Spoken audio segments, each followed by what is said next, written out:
So Alquímico, as a venue or as a institution, it's a pretty interesting story. I mean, they have their venue in Cartagena in Colombia, and originally they started on the ground floor of this venue, Jean and friends, and the idea was to bring world-class quality cocktails to a Colombian audience. So using local flavors, local ingredients at a price point that was affordable, and they've managed to build such an amazing following because their drinks are amazing and their service is amazing that they've taken over the 3 stories above, or the 2 stories above. So it's a 2-story venue and a rooftop. And I actually sat down with Jean at the Diageo World Class Finals in Sao Paulo, the end of 2023, and this was really when the project was still in its design phase. But we managed to chat a little bit about his journey into Alquímico. People who know the Alquímico story will know that a lot of what they do is bring flavors from their farm, right? And a lot of what they do is their community engagement work. When I opened the bar in 2016, in my business plan, it was like to have, let's say, 80 guests a night or something. But right now, like we have like an average of between 800 and 1,200 guests, and it's like a mix as well of guests from abroad, but from Colombia.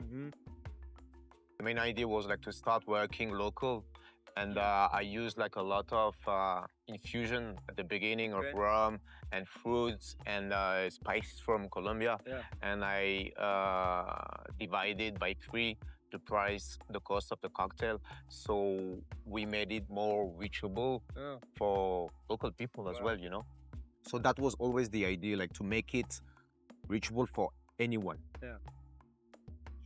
The dream was like the farm is located in the coffee region of Colombia, so it's very green, the best soil ever, and Colombia is the most biodiverse country in the world. Yes. Wow. So the dream was like in chef's table, like hey, let's produce our own ingredients and from the seeds, because Colombia you can't get like the old traceability of the product. So the idea was let's start from the seed and then we can explain the whole process. So that was the dream. Thanks to the pandemic, we pushed this project, but it was a way of surviving. If you want to join this experience, just give back your apartment and pack your one luggage and let's go there. Like a survivor. Exactly, that was that. And we will make it happen together, and I will take care of food, roof, transportation, and we spent there 4 months. Wow. And the cool thing as well is that there was no house, so we built the house. Wow. So the construction part was like a big part of the experience as well. Amazing. When Jean came to me, and he and Miguel and we are planning their bars, and what the idea was is to really upgrade the bar stations they have currently in the venue. So I think in line with the rest of what they do, they've come to a point where it came time for them to really invest in their bar stations. They have an opportunity now to design bar stations to fit exactly what they're trying to do from a conceptual level, and improve some of the functionality and flow to really kind of help their team out as they get busier and busier to be able to continue to kind of deliver this really amazing drinks program that they have.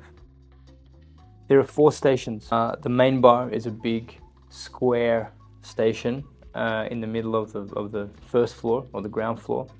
And if anybody has been to Alquímico, you would know that this is really the high volume heart of the venue. And the challenge is that we really needed to work within the existing constraints of the room. So the bar is bordered by 4 pillars that are obviously not movable.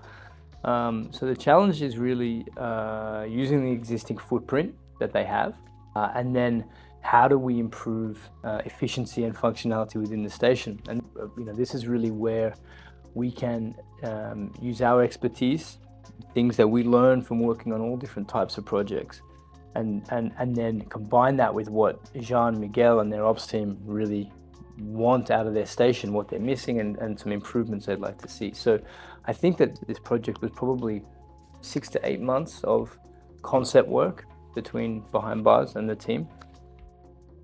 Going up from the ground floor is up to the mezzanine, where we've replaced the existing station with a custom tire station there that gives them a little bit more flexibility.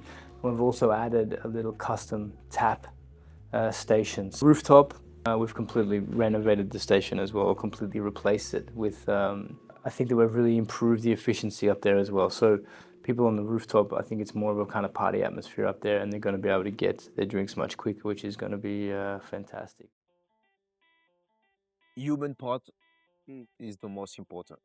So how can we support more people around us, which they are like part of the team as well? Because, for example, like we work with like a tribe, and they make like beautiful necklaces for us. It's part of our uniform. It can sound like okay, it's cool, it's beautiful, yes. Yeah. But I met them just after the pandemic when we just reopened. So when I met the tribe, like the shaman of the tribe was wearing one of the necklaces.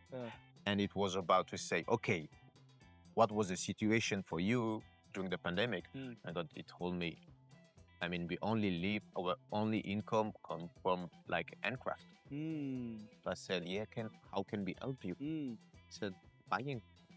So one necklace like this is like between 1 week and 10 days of work for one person. And now, how it's part of the uniform, we can give work to 20 families during every day of the year. Amazing. And you know, like it's a situation. That moment was like, okay, in hospitality, we struggle, yes, but sometimes you forget what the people around you, and they struggle way more. So it's okay. Today the bar is like working and it's awesome. But if we can help more people like this, I mean, this is what our goal is about.